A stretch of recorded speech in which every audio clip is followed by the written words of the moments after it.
여러분 안녕하십니까. 생생매거진 오늘 박은정입니다. 7일간의 긴 추석 연휴, 귀경이 벌써 시작됐습니다. 오늘 추석 차례를 지내고 933만여 명이 이동할 것이라는 예상인데요. 손만 나는 차례상 대신 가성비 좋은 간편식이 차례상에 오르고 짧은 만남 뒤에 여행과 쉼이 있는 명절 모습이 이제 낯설지가 않습니다.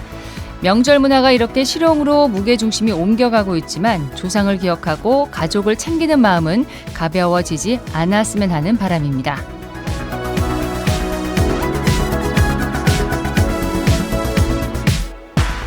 10월 6일 월요일 생생매거진 오늘에서는 특별한 이야기로 인터뷰 사람 인을 준비했습니다. K문화와 K푸드 열풍 속에서 우리 전통주의 매력과 가치가 재조명되고 주목받고 있는데요. 대구 경북의 전통주 이야기 나눠보겠습니다. 현장 리포트에서는 안동 소호헌의 종가음식 체험 프로그램을 소개합니다. 지금 유튜브 KBS 대구 라디오로 들어오시면 보이는 방송으로도 함께 하실 수 있습니다. 반찬가게 운영하는 김정순이라고 합니다. 반갑습니다. 지금 5년 차고요. 그냥 집에서 간단하게 먹을 수 있는 반찬, 국거리, 집에서 만들기 힘든 추어탕이나 이런 거 만들고 있어요. 그 외에 명절 음식, 추석 차례 음식, 그리고 동지파주, 삼계탕 이런 거 주로 하고 있어요.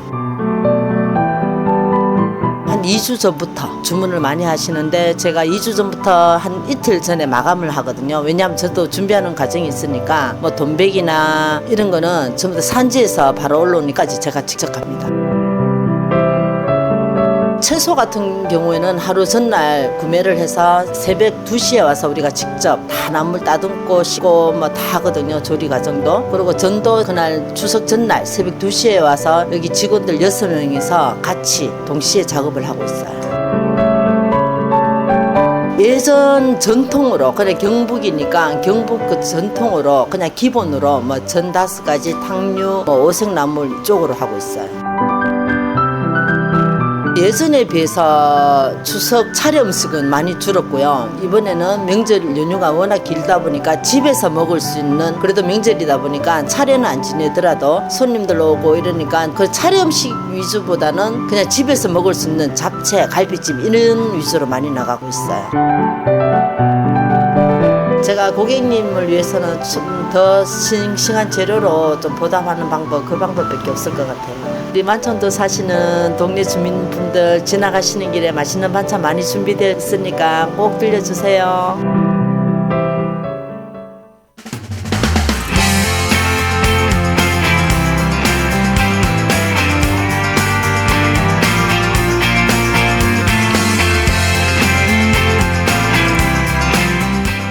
경제 흐름과 여러 경제 정책들 또 돈이 되는 정보까지 모아 전해드리는 경제 모아 시간입니다.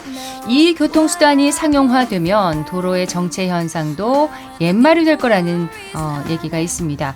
오늘은 미래교통혁명으로 주목받고 있는 도심항공교통 UAM 산업의 앞으로의 전망에 대해서 살펴보겠습니다. 매일경제 우성덕 기자 어서 오세요. 네, 안녕하세요. 예, 요즘 정부나 지자체에서 도심항공교통 이 UAM 사업에 많은 관심을 쏟고 있는데 UAM이 뭔지 좀 설명을 해주세요. 네, UAM은 얼반 에어 모빌리티의 약자인데요. 네. 말 그대로 도심 항공교통이라는 뜻입니다.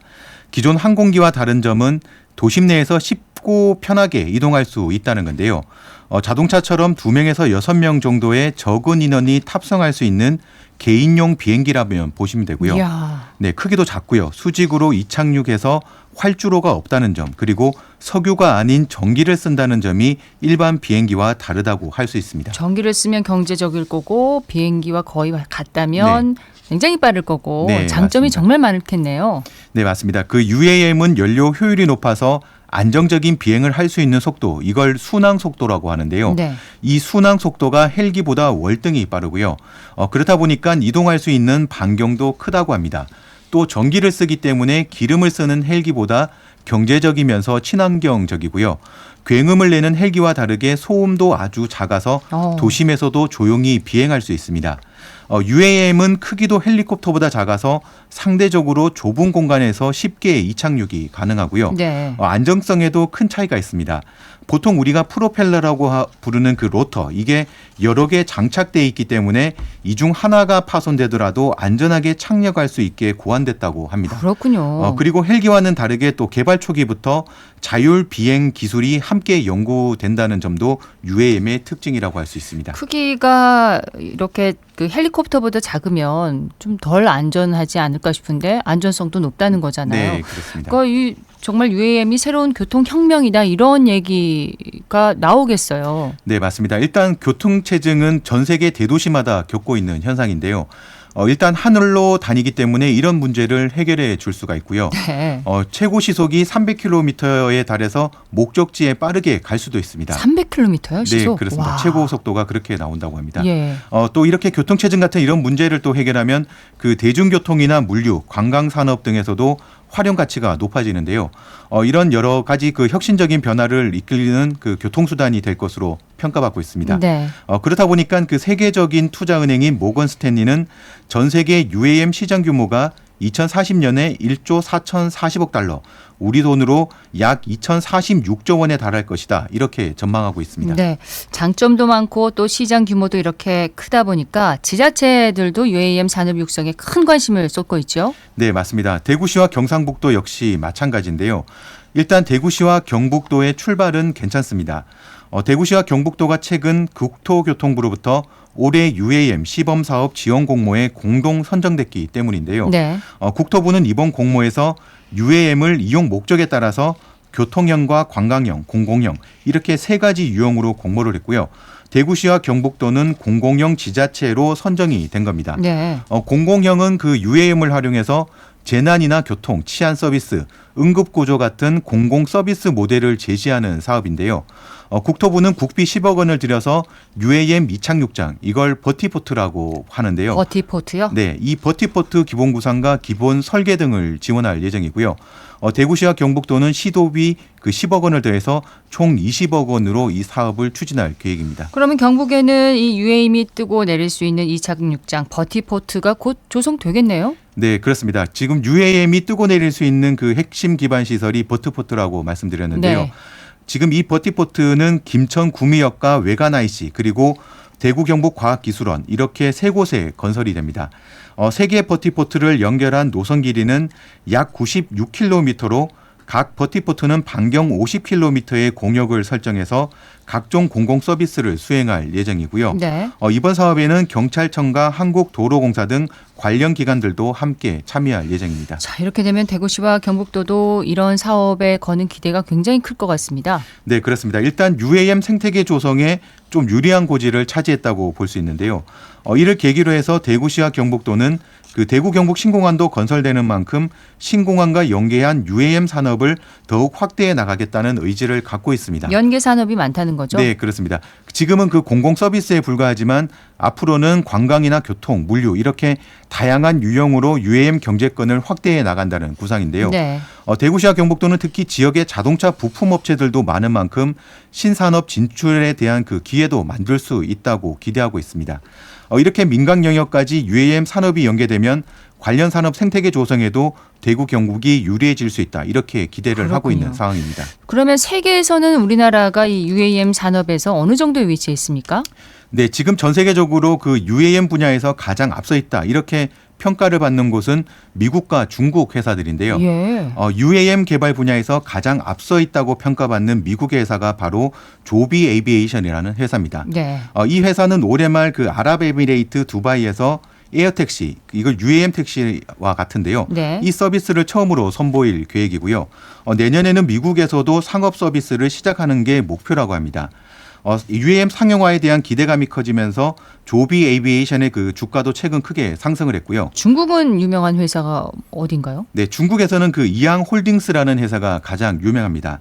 이 이양홀딩스의 UAM 기체는 몇 년 전에 수송모드에서도 그 시범 운항이 돼서 큰 주목을 받은 적이 있었는데요. 네. 이미 이양홀딩스의 제품도 중국 상하이 그 도심에서 에어택시로 시범 운행을 시작을 했고요. 네. 최근에는 강저우 등 다른 곳에서도 시범 운행 지역을 늘려가고 있습니다. 우리나라도 서둘러야겠군요. 네, 맞습니다. 하지만 지금 그 미국이나 중국에 비해서 우리나라는 아직 갈 길이 조금 먼데요. 국내 대기업들이 현재 그 UAM 개발에 뛰어들고는 있지만 관련 제품에 대한 상용화 시기는 언제가 될지 알 수가 없는 상황입니다. 네. 우리 정부로부터 1단계 그 실증을 통과한 기업도 아직까지 단 한 곳도 없습니다. 네. 자, 우리도 UAM을 타고 이동할 그날을 기대해 보겠습니다. 머지않은 것 같긴 합니다. 자, 다음 소식으로 넘어가겠습니다. 청년 고용률이 노년층 고용률보다 크게 떨어졌다고요? 네, 그렇습니다. 청년 일자리는 한 개인의 문제만이 아니잖아요. 그렇죠. 결국 국가 경쟁력을 근본적으로 갉아먹을 수밖에 없는 심각한 문제인데요. 우리나라가 그래서 더 걱정인 게 지금 청년들보다 노인들이 더 많이 일하는 나라가 돼버렸습니다. 네. 통계청이 지난 8월 조사한 자료를 보면요. 15세에서 29세 청년층의 고용률은 45.1%로 발표가 됐는데요. 하지만 60세 이상 노년층 고용률이 47.9%로 청년층보다 2.8%포인트나 높았습니다. 그렇군요. 네, 일자리를 떠나야 하는 노년층이 청년층보다 더 많이 일하고 있다는 건데요.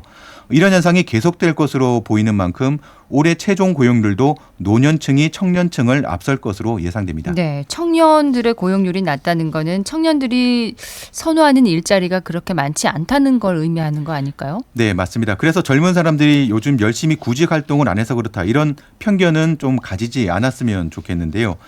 이런 이유가 바로 기업들이 점점 청년 고용을 꺼리고 있는 게 가장 큰 원인으로 꼽힙니다. 네. 청년들을 예전보다 안 뽑는다는 건데요. 기업들의 채용 트렌드 변화가 바로 청년 고용률 저하로 이어지고 있다는 겁니다. 예전에는 기업들이 신입을 뽑아서 일을 시키면서 인재를 키웠는데 이제는 기업들이 채용하자마자 바로 일선 현장에 투입할 수 있는 경력직을 선호하는 경우가 많아졌기 때문입니다. 요즘 기업들이 경력직을 얼마나 그럼 선호하는 건가요? 네, 대한상공회의소가 국내 500개 기업을 대상으로 한 설문조사가 있는데요. 네. 응답 기업의 절반 이상인 51%가 경력직을 선호한다고 답했습니다. 반면 신입을 선호한다는 응답은 10%에 불과했는데요. 신입 채용을 꺼리는 이유는 그 기업들도 경영 환경이 점점 어려워지다 보니까 당장 활용할 수 있는 실무형 인재를 찾게 된 현상이 아주 강해졌다는 겁니다. 네. 노년층의 고용률이 이제 높은 것은 노년층도 은퇴 후에도 계속 일을 하시는 분들이 많잖아요. 네, 맞습니다. 퇴직 후에도 계속 다른 일자리를 찾고 있다는 건데요. 지금 노년층 고용률은 2016년부터 10년 연속 증가를 하고 있습니다. 네. 이유는 다양한데 일단 연금만으로는 생활하기가 부족하다 보니까 생활비를 벌기 위한 노년층이 많아졌고요. 또 노는 것보다 일하는 게 건강에도 좋다는 인식도 계속 일을 하는 이유로 꼽히고 있습니다. 맞습니다. 그렇다 보니 지금 취업자 수 기준으로 60세 이상이 올해 취업자 수 1위를 차지할 것으로 보이는데요.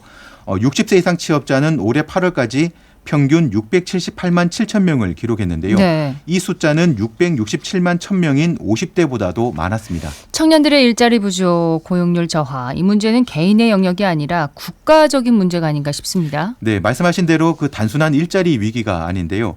청년 일자리는 사실 매우 중요한 국가 과제입니다. 그렇습니다. 청년이 일자리를 갖지 못하면 소득이 없어 결혼도 못하고 또 결혼도 못하면 출산율도 낮아지는 이런 악순환이 반복되는 건데요. 네. 그렇지 않아도 저출생이 심각한데 청년층 실업까지 굳어지면 이게 결국 국가 경쟁력을 떨어뜨릴 수밖에 없는 그렇습니다. 겁니다. 이렇게 되다 보니 요즘 니트족들 이런 일자리를 찾지 못하고 그냥 노는 청년들을 니트족이라고 하잖아요. 니트족. 네, 이 니트족들도 계속 늘어서 지금 20%에 육박하는 상황입니다. 그렇다 보니 지금 정부에서도 청년 일자리 문제를 심각하게 보고 국내 주요 대기업들도 하답하고 있는 상황인데요. 다행이네요. 네, 신규 고용 채용 규모를 계속 발표하고 있는 겁니다. 네. 올 하반기에는 청년 고용 문제가 좀 개선됐으면 하는 바람입니다. 네, 경제모아 매일경제 우성덕 기자였습니다. 고맙습니다. 네, 고맙습니다.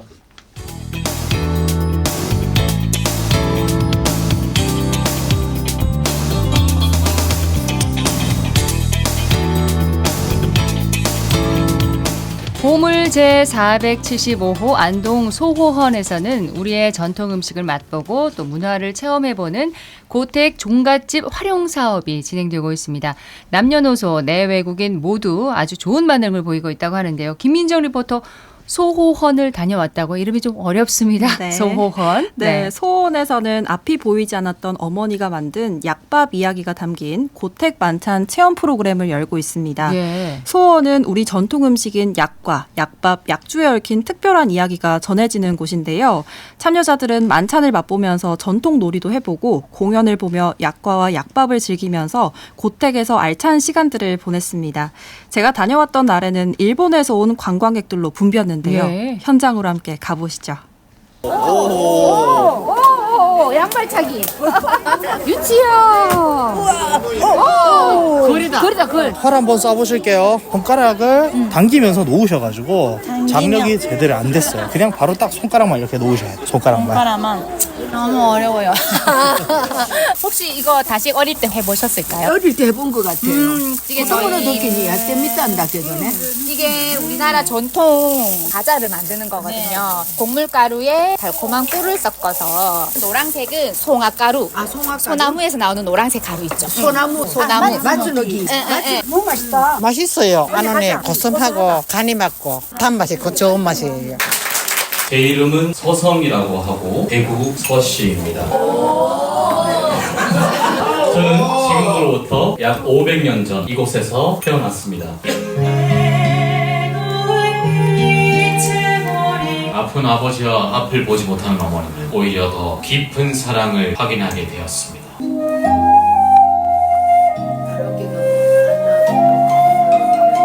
아주 좋습니다. 한국의 전통을 알게 되어서 말이죠. 맛도 좋았고 수십 년 만에 말이죠. 추석 때 고향을 찾아서 정말 감개무량합니다. 벌써 나이도 원래 90이 다 됐으니까 정말 추억에 남은 한 토막이 될 것 같습니다. 제일교포 최종숙이라고 합니다. 너무 감명 깊고요. 좋은 공연을 모국에서 접하게 돼서 눈물이 날 정도로 너무 좋았어요. 음식도 안동 찜닭 너무 맛있고 저희가 막 왜 이렇게 맛있어 그러면서 먹었어요. 약밥도 아주 품이 있는 맛이라 그럴까요? 이게 진짜 약밥이구나 그런 생각을 했어요. 약과도 맛있게 먹었어요. 저희는 추석을 외국에서 이렇게 쓸쓸하게 보내고 그러는데 추석을 한국에서 맞이하게 돼서 너무 기쁘고 청취자 여러분들도 추석 잘 보내시고요. 건강하세요. 제일교포분들 정말 맛있으셨나요? 아주 표현을 크게 하시는데 우리 전통을 느껴보면서 참 의미 있는 시간 보내셨겠어요? 네, 맞습니다. 특히 소원에서 유래한 약과와 약밥의 이야기가 눈길을 끌었는데요. 소원에 살았던 약봉 서성의 어머니는 임청각을 지은 이명 선생의 다섯째 아들 이고의 외동딸이고요. 네. 시각 장애를 지녔지만 아들과 남편을 위해 약과 약밥, 약주를 만들어서 자녀 교육과 가문 부흥에 큰 역할을 했다고 합니다. 또 요즘 MZ세대들 사이에서는 약과 같은 한국 전통 간식이 인기인데요. 네. 약밥 만드는 현장의 분위기도 뜨거웠습니다. 함께 들어보겠습니다. 약밥 되는 거? 나 약밥을 언니 한 번도 안 해봤다. 해봤어요? 저기 약밥에서 지는구나. 무슨 가가지고 썰어가지고. 지금부터 약밥을 만들어 보겠습니다. 찹쌀을 충분히 불려서 쪄서 가지고 왔습니다. 약밥에는 밤이 많이 들어가면 맛있어요. 햇밤, 견과류, 자시랑, 호박씨, 해바라기 씨도 있고요. 진한 게 먹음직스러워 보이나요? 좀 갈색이 덜한 게 좋던가요? 진한가요? 저는 섞여 있는 게 막 약밥 같은 느낌입니다. 조금 갈색이 진한 게 약밥 같은 느낌이 들죠. 근데 좀 진하면 흑설탕이 너무 많이 들어간 것 같아가지고 거부감이 들기도 해요. 약밥, 약과 다식을 체험하게 한 강미혜입니다. 소혼의 약밥과 약과 약주의 이야기는 500여 년 전으로 거슬러 올라가 시작됩니다. 소혼 안쪽에는 약봉 태실이라고 있는데 약봉 서성이 태어난 곳입니다. 소혼 음식은 약봉 서성의 어머니에 대한 이야기입니다. 약봉의 어머니는 안동 임청각 고성이 씨 문중입니다. 이씨 부인이라고 부릅니다. 이씨 부인은 입맛을 잃은 남편을 위해 입맛이 돌만한 것들을 만들었는데 그것이 약밥과 약과였습니다. 아들과 함께 먹고 살기 위해서 약밥, 약과, 약주를 만들어서 팔았습니다. 아들 약봉 서성은 장원급제를 했고 그때부터 대구 서씨 문중은 번성하여 조선 후기 3대 명문 가문이 되었습니다. 오늘은 추석인데요. 먹을 것도 많고 오랜만에 친구들, 친지들 많이 모였을 텐데요. 즐겁고 행복한 시간 보내시고요. 약과랑 한과 요즘 한식 디저트 굉장히 유행인데 마카롱이나 서양식 과자보다 한 스타일의 디저트를 즐겨주시면 좋을 것 같습니다. 소호원이 갖고 있는 역사와 문화, 고택 이야기를 잘 살려서 이곳만의 좀 특별함을 느껴볼 수 있는 그런 기회가 되겠네요. 네, 맞습니다. 또 이런 고택들이 대부분 나무로 된 건축물이다 보니까 그렇죠. 이 사람의 왕래가 없으면 벌레나 해충이 조금씩 갉아먹으면서 나중에는 보수를 못하는 상태가 되기도 하는데요. 네. 그래서 고택에서 이런 프로그램을 진행하면 사람들이 여기저기 다니고 또 보고하면서 문제를 조기에 발견할 수 있고 더 오랫동안 잘 보존할 수 있다고 합니다. 사람이 왔다 갔다 해야 되는 거죠. 네. 담당자에게 자세한 이야기 들어보겠습니다. 저는 소원 고택만찬 총괄 담당을 맡고 있는 세계유산 콘텐츠센터 이정임입니다. 소원 고택만찬 프로그램에는 보통 20대 젊은 층부터 오늘 참가하신 80대, 90대 어르신들, 안동의 문화와 여행에 관심이 있는 분들, 타 도시의 문화재단 관계자분들이 많이 참여했었습니다. 참가하셨던 분들은 이 고택의 이야기를 음식과 공연을 통해 직접 들을 수 있어서 재밌어 하셨고, 이 소원 프로그램을 통해서 안동의 또 다른 이야기에 대해서도 관심이 생기셨는지 그동안 안동에 대해서 궁금했던 것들을 많이 물어보셨습니다. 올해 운영을 통해 발견된 문제점을 보완하고 연말까지 공연의 스토리와 음악, 공간 구성과 운영에 대한 보강을 진행할 예정이고요. 내년부터는 정례화, 상설화를 통해서 지속 가능성을 확보하고 참가자들의 연중 모객이 가능하도록 준비할 예정입니다. 또 소원의 음식인 약밥과 약과를 고택 만찬의 주요 음식으로 구성하고 지역의 문화유산, 소원 고택이 음식과 문화, 공연과 예술의 공간으로 재탄생해서 품격 있는 우수한 관광문화 자원으로 자리매김할 수 있도록 노력하겠습니다. 국가유산의 역사와 문화적 가치를 널리 알리면서 우리 유산을 몸소 느껴보는 기회가 많이 생겼으면 좋겠습니다. 그렇습니다. 김희정 리포터 소식 잘 들었습니다. 네, 고맙습니다.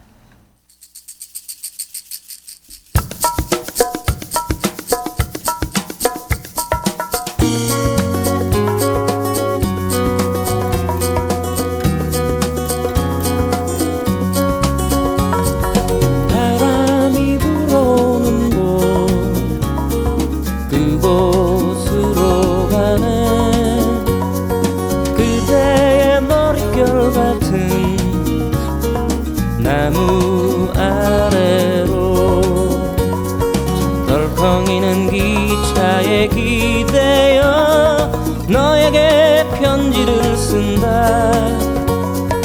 꿈에 보았던 길, 그 길에 서 있네.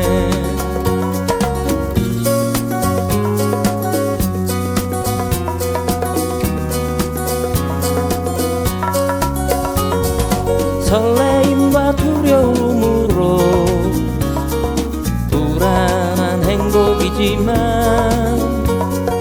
우리가 느끼며 바라볼 하늘과 사람들, 힘겨운 날들도 있지만 새로운 꿈들을 위해 바람이 불어오는 곳, 그곳으로 가네.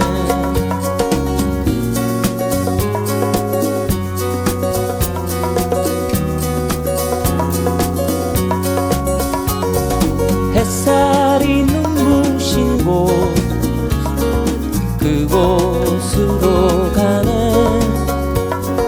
바람에 내 몸 맡기고 그곳으로 가네.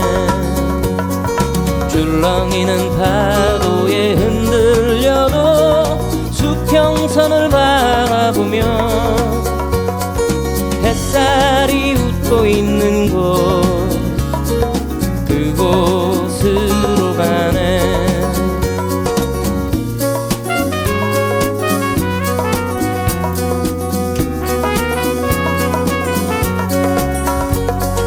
나뭇잎이 손짓하는 곳, 그곳으로 가네. 휘파람 불며 걷다가 너를 생각해.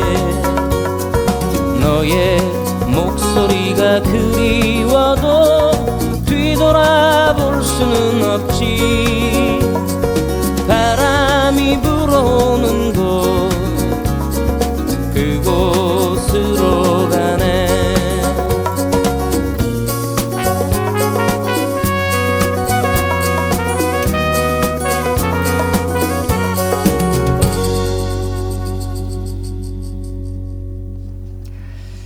아, 뭔가 가을바람이 느껴지네요. 김광석의 노래 듣고 왔습니다. 바람이 불어오는 곳, 김광석의 노래였습니다. 오늘 추석 차례상에는 어떤 술을 올리고 혹시 맛을 보셨나요? 한가위에 햅쌀로 술을 빚어서 올리던 모습을 이제는 거의 볼 수 없지만 우리의 역사와 선조들의 삶의 태도와 철학, 문화가 담긴 전통주에 대한 관심은 더욱 커지고 있습니다. 오늘 한국발효술교육연구원 박운석 원장 모시고 전통주의 가치와 대구 경북 지역의 전통주 이야기를 나눠보려고 합니다. 박운석 원장님 어서 오십시오. 네, 안녕하세요. 반갑습니다. 예, 반갑습니다. 네.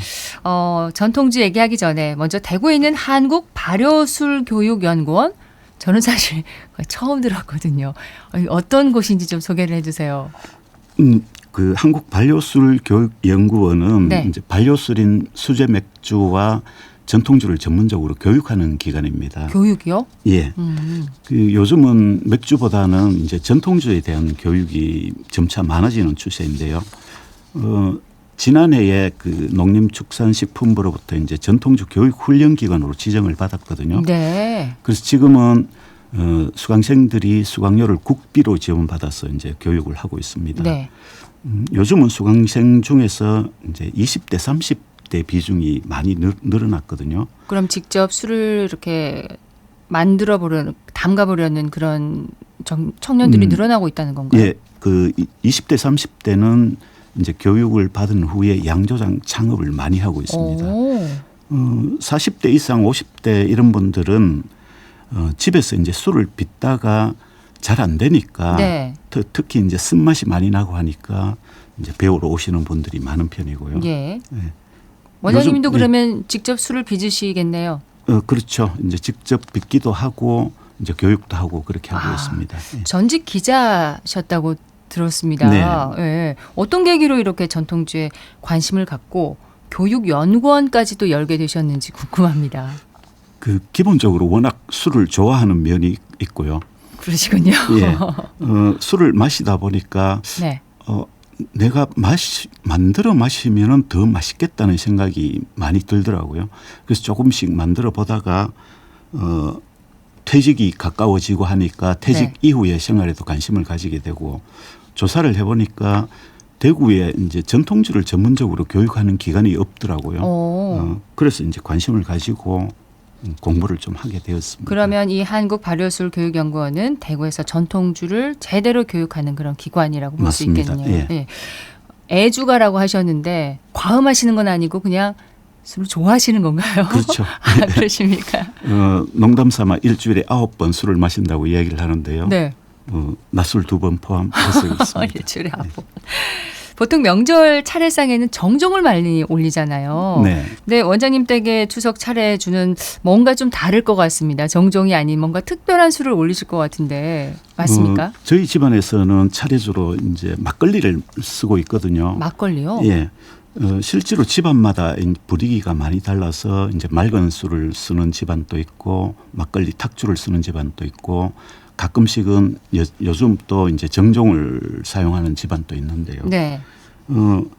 하지만은 조상들께 올리는 술이다 보니까 추석 차례주는 아무래도 우리 한국 전통주를 쓰는 게 좋을 것 같습니다. 네.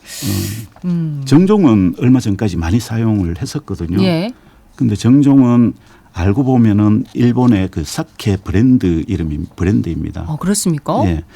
그래서 일본 말로 이제 마사모네라고 하는데 아무래도 우리 추석 조상들께 올리는 술로서는 조금 좀 아닌 것 같아서 일본 술인 거네요. 그러면. 예, 그렇습니다. 네. 그래서 요즘은 추석 차례상에 전통주를 올리는 사람들이 굉장히 많이 늘어났거든요. 그렇군요. 예. 근데 전통주라고 하면 집안이나 마을에서 대대로 내려오는 술, 전통적인 방법으로 발효시켜서 만든 술 이렇게 생각을 하는데 맞습니까? 예, 맞습니다. 그 전통주는 기본적으로 우리 전통 누룩을 사용해서 전통적으로 그 술을 빚는 것이라고 이야기를 하는데요. 네. 보통 가양주라고 하고 있습니다. 그 주세법상으로는 크게 세 종류로 나눌 수 있습니다. 그 첫째가 민속주인데요. 예. 그 주류 부문 무형문화재나 시도 지정하는 지정 문화재 보유자가 있습니다. 이분들이 만드는 술이 민속주거든요. 전통주의 종류를 말씀하시는 거죠? 맞습니다. 네. 그리고 두 번째는 식품 명인이 만드는 술도 전통주입니다.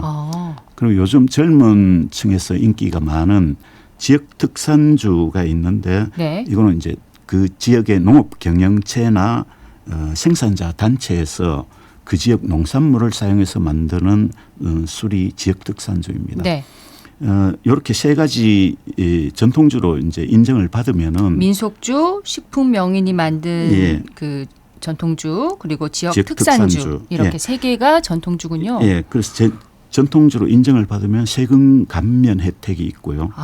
가장 큰 혜택이 이제 인터넷 판매가 가능해집니다. 전통주로 지정이 돼야 예, 맞습니다. 가능하군요. 예. 근데 김치나 된장처럼 그 가양주도 그 집안을 대표하는 맛이라고 할 수 있는데 원장님이 맛본 그 가양주 가운데 정말 인상 깊었던 두고두고 생각나는 그런 인상 깊은 술이 있나요? 한 두 가지 정도가 지금 생각이 나는데요. 그 경남 함양의 하동정씨 가문에서 생산하는 솔송주가 있습니다. 솔송주. 네, 그 농업회사 법인에서 만드는 술인데 네. 증류주입니다. 솔잎을 넣어서 술을 만들고 그 술을 증류를 해서 증류한 다음에 꿀을 넣어서 다시 숙성을 하는 방법으로 만드는 술인데요. 알코올 도수가 40도 정도인데도 솔향이 은은하게 나는 굉장히 향이 좋은 술입니다. 향이 좋다고 자꾸 예. 마시다가는 큰일 나는 술이겠는데요. 맞습니다. 40도면요. 그 다른 하나는 이제 경주의 그 교동 최부잣집으로 알려진 예. 그 집안에서 나오는 가양주인데요. 요 최근에 대몽제라는 술이 새로 나왔습니다. 대몽제요? 예. 판매하는 술들입니까? 예, 지금 말씀하신 맞습니다. 게? 뭐 100일간 숙성을 해서 저온에서 숙성을 하는 방식으로 만들어서 맛과 향이 이제 기억에 나는 술입니다. 네, 두 가지를 이렇게 꼽아주셨습니다. 네. 예. 발효하는 과정에서 누룩이 그렇게 중요하다고들 하더라고요. 네, 누룩이요. 근데 전통주의 맛이나 품격을 좌우하는 어떤 비법이 있습니까? 일본 사케와 비교해서 잠깐 말씀을 드리면요. 네. 사케는 단일 종균을 파종한 그 입국이라는 누룩을 사용을 하거든요. 단일 효소를 쓰고 단일 효모를 쓰기 때문에 맛이 굉장히 단순한 편입니다. 네. 그 반면에 우리 전통 누룩은 누룩을 띄우면서 공기 중에 수많은 그 미생물들이 번식을 하거든요. 누룩에. 그래서 아주 다양하고 복합적인 풍미를 낸다고 할 수 있습니다. 네. 그래서 전통 누룩으로 빚어낸 술이 훨씬 더 풍부한 맛을 내는 거거든요. 그렇군요. 전통 누룩은 그러면 어떻게 만드나요? 누룩은 대부분 이제 밀로 만드는데 사실은 모든 곡식으로 다 만들 수가 있습니다. 예. 요즘은 녹두 누룩이 인기가 많은 편이거든요. 녹두는 이제 단백질이 많아서 이 단백질이 발효 과정에서 아미노산으로 바뀌고 네. 또 이게 향기 물질로 바뀌기 때문에 술 맛이 아주 독특하거든요. 네. 보리로도 이제 누룩을 만들어서 많이 사용을 하는 편입니다. 전통주 주재료는 쌀이거든요. 쌀요. 예, 예. 이 쌀의 전분진을 당으로 바꿔주는 전분분해 효소가 있고요. 이렇게 생긴 당을 알코올로 만들어내는 효모도 있습니다. 이 두 효소와 효모가 우리 전통 누룩 속에서 다양하게 이제 번식을 하면서 아주 다양한 향을 낸다고 보시면 됩니다. 네. 그러니까 이렇게 술을 빚는 게 과학이라고 하는군요. 예, 우리 전통주는 굉장히 과학적인 술이라고 알려져 있거든요. 네. 특히 이제 술을 빚을 때 밀가루를 조금씩 넣어줍니다. 밀가루를 넣어주는 이유는 이제 발효 초기에 술단지 내부를 약산성화 시켜주거든요. 네. 밀가루 속에 젖상균이 활동을 하면서 초기에 그 발효 초기에 외부 잡균이 들어오는 걸 막아주는 역할을 합니다. 네. 우리 조상들은 뭐 이런 아주 과학적인 원리는 몰랐지만은 경험적으로 밀가루를 넣으니까 술이 잘 되더라는 경험으로 이제 터득한 건데 요즘은 그게 이제 과학적인 원리로 터득이 된 거죠. 역시 우리 조상들은 참 지혜로웠다라는 걸 알 수가 있네요. 네. 네. 경북은 지역마다 이름난 전통주들이 참 많잖아요. 예, 너무 많아서 예. 대표적인 게 이제 안동의 안동소주입니다. 안동소주는 뭐 예. 세계적으로 유명하죠. 예, 맞습니다. 그 현재 안동소주를 생산하는 양조장이 9군데 있거든요. 네. 뭐 요즘은 증류하는 방식을 달리해서 맛과 향을 아주 다양하게 내기도 하고요. 안동시나 이제 경북도에서 요즘은 안동소주 세계화 방안을 그 수립을 하고 있는데 라벨 디자인과 술병을 표준화하는 작업도 지금 하고 있습니다. 네. 경주의 교동법주는 350년이라는 전통을 가진 술인데요. 그 경주 채씨 집안만의 비법으로 찹쌀로 빚어서 장기 저온 발효하는 술입니다. 묵령 호산춘도 유명한 술인데요. 예. 지금 경상북도 무형문화재로 지정이 되어 있고요. 솔잎을 넣어서 이양주로 빚어내는데 그 특유의 향과 맛이 좋은 술입니다. 소나무도 술에 많이 활용하네요. 그렇습니다. 네, 솔잎이요. 예. 예. 그 호산춘처럼 대체적으로 봄춘자가 붙은 술이 고급 술이거든요. 아, 그렇습니까? 네. 그리고 선산약주는 그 이 역사가 조선 초기로 이제 올라가는데요. 네. 그 선산의 금호서원에서 그 많은 학자를 양성한 김종직 선생이 빚어서 선비들과 주로 마시던 술이라고 알려져 있습니다. 그렇군요. 네. 요즘은 대구 경북에서도 그 젊은 양조인들이 양조장을 설립하는 경우가 많이 늘었거든요. 네. 이들이 아주 다양한 전통주를 만들어서 출시를 하고 있습니다. 그렇군요. 그런데 대구 전통주 얘기는 들어본 적이 별로 없는 것 같습니다. 대구에도 전통주가 있긴 합니까? 그 3년 전까지 대구 광역시 무형문화재로 지정이 되었던 그 달성군의 하향주가 있습니다. 네. 연꽃 향이 난다고 해서 하향주라고 하는데 이 양조장이 지금 3년 전에 경영난으로 문을 닫았거든요. 아, 그렇군요. 역사가 1100년 이상 된 술인데 뭐 안타깝습니다. 안타깝네요. 네, 네. 하향주를 살리려는 노력은 혹시 없었는지 궁금하네요. 앞으로도 좀 살리면 좋겠습니다. 예, 그동안 뭐 크라우드 펀딩을 통해서 자금도 모으고 했는데 네. 전국적인 관심도 일어났었거든요. 네. 뭐 어쨌든 지금은 사라지게 되어서 이제 많이 아쉽습니다. 대구에 있었던 1100년이 넘은 전통주 하향주. 예. 네. 그 전통주가 그 단순히 하나의 술이 아니거든요. 그렇죠. 그 전통주를 빚고 소비하는 자체가 하나의 문화입니다. 그래서 이제 하향주도 지금은 어느 정도 되살리는 노력도 해야 될 때가 아닌가 생각을 합니다. 네. 그런데 그 원장님이 그냥 교육만 하시는 게 아니라 최근에 전통주로 빚은 인문학이라는 책도 내셨습니다. 네. 어떻게 책을 내셨어요? 지금 한 열흘 정도 된 것 같은데요. 네. 그동안 일주일에 한 번씩 대구일보에 그 박운석의 우리 술 이야기라는 글을 쓰고 있는데 네. 그 중에서 좀 한 50여 편을 모아서 이제 책을 내게 됐습니다.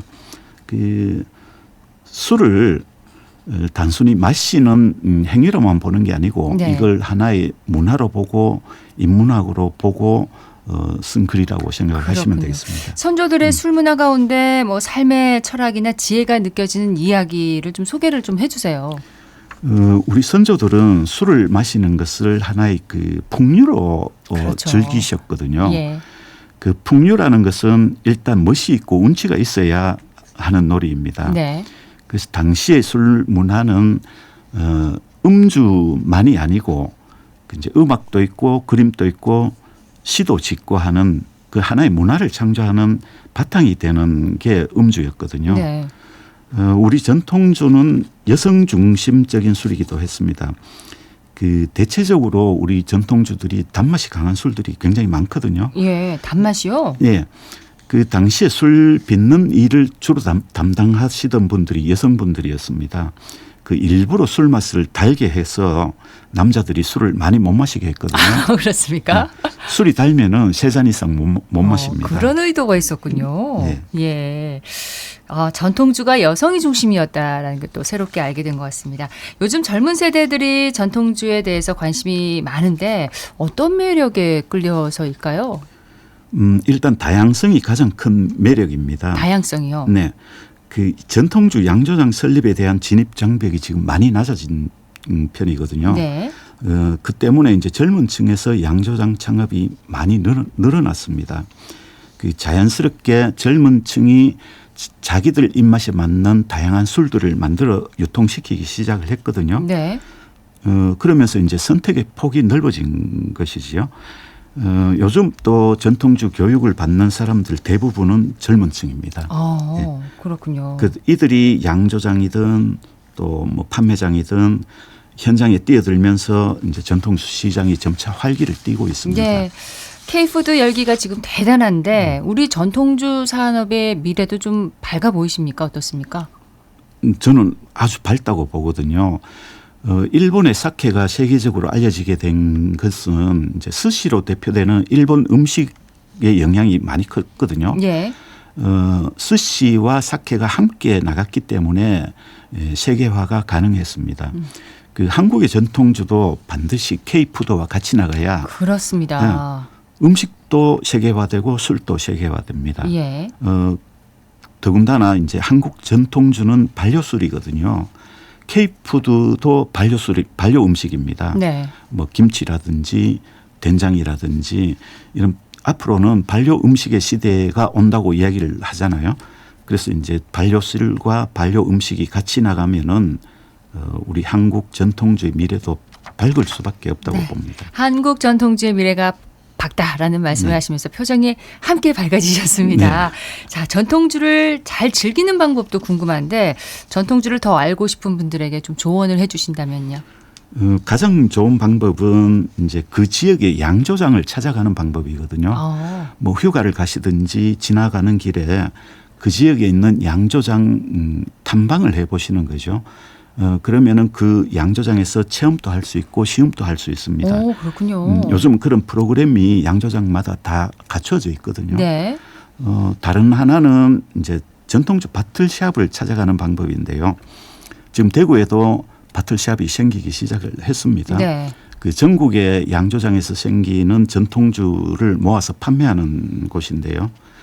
지금 그 추석뿐 아니라 설 같은 명절에도 이 바틀샵에 가시면은 좋은 술을 추천받을 수도 있고 시음도 가능합니다. 그렇군요.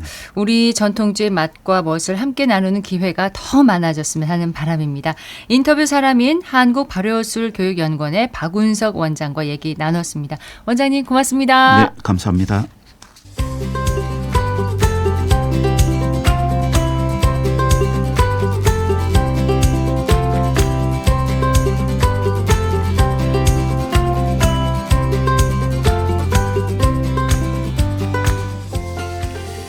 걱정과 고민거리는 내려놓고 마음이 이끄는 대로 몸을 맡기고 맛과 멋이 가득한 곳으로 떠나는 축제 갈래요 시간입니다. 오늘은 박승원 리포터와 함께합니다. 어서 오세요. 네, 안녕하세요. 지금 청취자 여러분들께서도 가족이나 친구, 연인과 함께 즐거운 추석 연휴 즐기고 계실 텐데요. 먼저 가족들과 함께하면 좋을 체험 프로그램들 먼저 소개해드리려고 합니다. 진행자님께서는 추석하면 좀 어떤 전통놀이가 떠오르시나요? 추석하면은 보통 명절이면 뭐 윷놀이도 하고 제기차기도 하고 투어놀이도 하고 뭐 명절은 다 비슷하지 않나요? 그렇죠. 네. 이제 다들 추석하면 윷놀이, 뭐 투어, 제기차기 같은 전통 놀이를 많이 떠오르실 텐데요. 네. 10월 5일부터 10월 8일까지 대구 어린이 세상에서는 가족과 함께하는 한과의 놀이터를 운영합니다.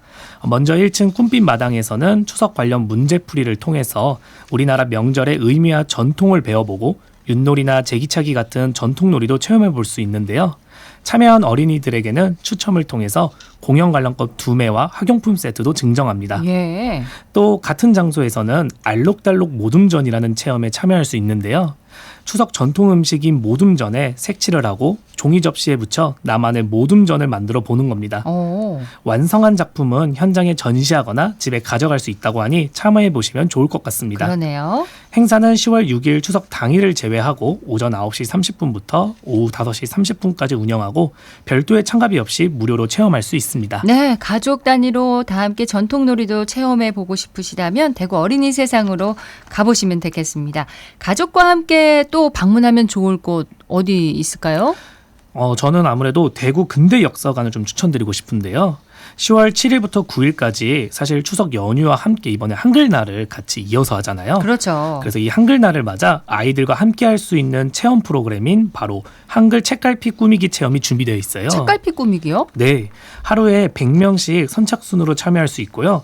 예쁜 한글 문양을 이용해 나만의 책갈피를 만드는 시간. 야, 우리 어린이들 고유의- 너무 좋아하겠네요. 네, 맞습니다. 우리 고유의 문자, 한글의 아름다움과 소중함을 다시 느껴보는 좋은 기회가 될 겁니다. 네. 또 803 국립공원 안에는 대구 방자유기박물관에서 추석 연휴 기간 내내 아이들과 함께 즐기기 좋은 체험 행사가 마련돼 있어요. 오. 행사 이름도 참 따뜻합니다. 바로 803 달빛에 물든 풍요로운 한가위라는 주제로 네. 박물관 로비에서 열리는 보름달과 토끼 스티커 붙이기 체험, 그리고 손맛이 살아있는 회오리 나무팽이 놀이가 진행됩니다. 네. 하루 선착순 9명까지 참여할 수 있다고 하니까 803 산책이나 나들이 계획이 있으신 분들은 잠시 들려보셔도 좋겠죠. 그렇네요. 그리고 올해로 개관 28주년을 맞이한 달성공원 내 대구 향토 역사관에서도 연휴 기간을 맞아 다양한 문화 행사가 진행 중입니다. 네. 10월 1일부터 9일까지 역상한 생일 축하 메시지 쓰기 이벤트가 진행되고요. 10월 5일부터 8일까지는 전통의 멋을 느낄 수 있는 체험, 바로 갓과 호랑이 그림 알기 프로그램이 열립니다. 어른들에겐 향수를, 아이들에겐 새로움을 선사한다고 합니다. 그렇군요. 추석 연휴 기간에 대구 근대역사관, 그리고 대구 방자유기박물관, 대구 향토역사관을 방문하시면 다양한 문화 체험 행사가 진행된다는 거 기억해 주시고, 전통놀이를 해볼 수 있는 또 다른 곳은 어딜까요? 오는 10월 7일부터 9일까지 수성 아트피아 야외광장에서는 온 가족이 함께 즐길 수 있는 전통놀이 체험 프로그램이 진행된다고 하니 예. 수성구민들은 이쪽으로 방문해 보셔도 좋겠고요. 수성 아트피아에서는 전통놀이뿐만 아니라 다양한 전시들을 관람할 수 있습니다. 먼저 세계적인 사진작가 로저 발렌의 작품을 만나볼 수 있는 전시 마인드스케이프가 열리고 있는데요. 로저 발렌은 미국 뉴욕 출신으로 남아프리카 공화국 요하네스버그를 거점으로 활동하는 사진작가입니다. 네. 인간 무의식과 내면, 사회의 경계와 소외의 심리를 독특하고 강렬한 스타일로 시각화해 발레네스크라는 용어까지 만들어낸 것으로 알려져 있는데요. 예. 이번 전시에서는 그의 흑백 초현실주의 사진작품 약 80여 점은 물론 설치 미술과 영상이 어우러진 독특한 분위기와 전시를 만나볼 수 있습니다. 그렇군요. 같은 기간에 수성 아트피아에서 공연도 열리나요? 네, 맞습니다. 10월 7일에는 소극장에서 이은결 마술사의 공연 실화 영상 더 일루션이 상영됩니다. 현장감 넘치는 퍼포먼스를 스크린으로 감상할 수 있는 특별한 기회니까 아이들과 함께 관람하셔도 좋을 것 같네요. 네. 10월 8일에는 온 가족이 함께 즐길 수 있는 애니메이션도 상영되고 있는데요. 바로 지브리 스튜디오의 명작 마녀 배달부 키키, 알토올에서 진행되며 추억과 감동을 모두 느낄 수 있는 시간이 될 겁니다. 그리고 10월 9일에는 극단 솥기의 창작 연극 화몽 삼색 제비꽃이 피는 날이 무대에 오릅니다. 예. 이 작품은 일제강점기를 배경으로 한 감동적인 스토리로 위안부 문제를 진중하게 다룬 작품인데요. 오. 전통놀이 체험부터 전시, 공연, 영상 상영까지 올 추석 수성 아트피아에서 문화예술과 함께 풍성한 연휴 보내시는 것도 좋을 것 같습니다. 네, 전시와 공연 챙겨보시면 좋을 것 같습니다. 추석 연휴에 볼 수 있는 공연이 또 있으면 좀 소개를 해주세요. 네, 대구 국제힐링 공연예술제 호러와 함께가 9월 25일부터 10월 12일까지 대명 공원거리 일대와 관내 소극장들에서 열려 있습니다. 다시 공연에 빠지다라는 슬로건 아래 공식 초청장 6편, 해외 초청장 2편, 그리고 특별 공연작 2편, 자유 참가작 2편 등 다채로운 공연들이 준비되어 있습니다.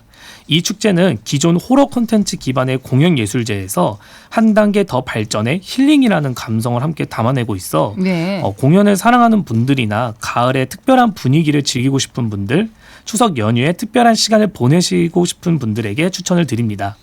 자세한 일정과 공연장, 예매 정보는 공식 홈페이지나 예매처를 통해 미리 확인해 보시는 것을 추천드립니다. 연휴가 길어서 꼭 어딜 여행을 꼭 가야 되는 게 아니라 가까운 곳에서 뭐 행사라든지 또 전시, 공연들을 챙겨보시면 좋을 것 같습니다. 네, 그렇죠? 맞습니다. 네, 박승원 리포터와 함께했습니다. 고맙습니다. 네, 감사합니다. 긴 연휴에 국내나 해외 여행객이 많을 것으로 전망되면서 한국가스안전공사가 가스안전수칙에 동참해 줄 것을 당부했는데요. 최근 5년 새 일어난 사고 가운데 61건이 부탄캔을 안전수칙대로 사용하지 않아서 일어난 사고라고 합니다. 연휴에 캠핑이나 야외 활동하면서 부탄캔을 여러 내 가까이 두지 않고 이중적재와 나란히 사용하지 않고 또 사용 후에는 버너와 부탄캔을 꼭 분리해야 한다는 점 잊지 마시기 바랍니다. 자, 이문세의 깊은 밤을 날아서 들으면서 저는 인사드리겠습니다. 생생매어진 오늘 준비한 소식 여기까지입니다. 여러분 고맙습니다.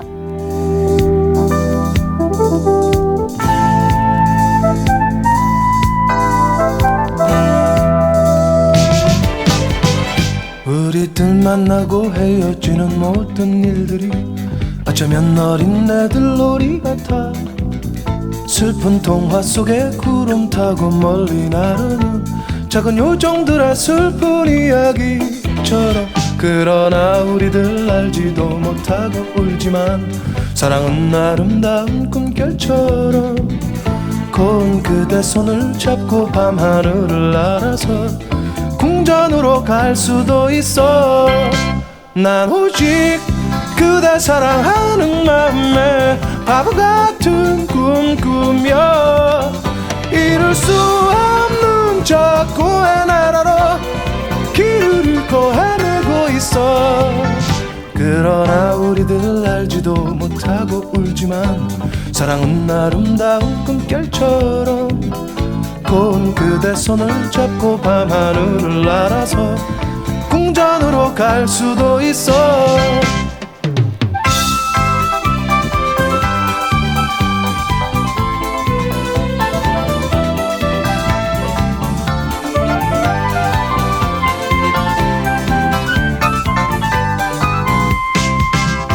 난 오직 그대 사랑하는 마음에 밤하늘을 날아서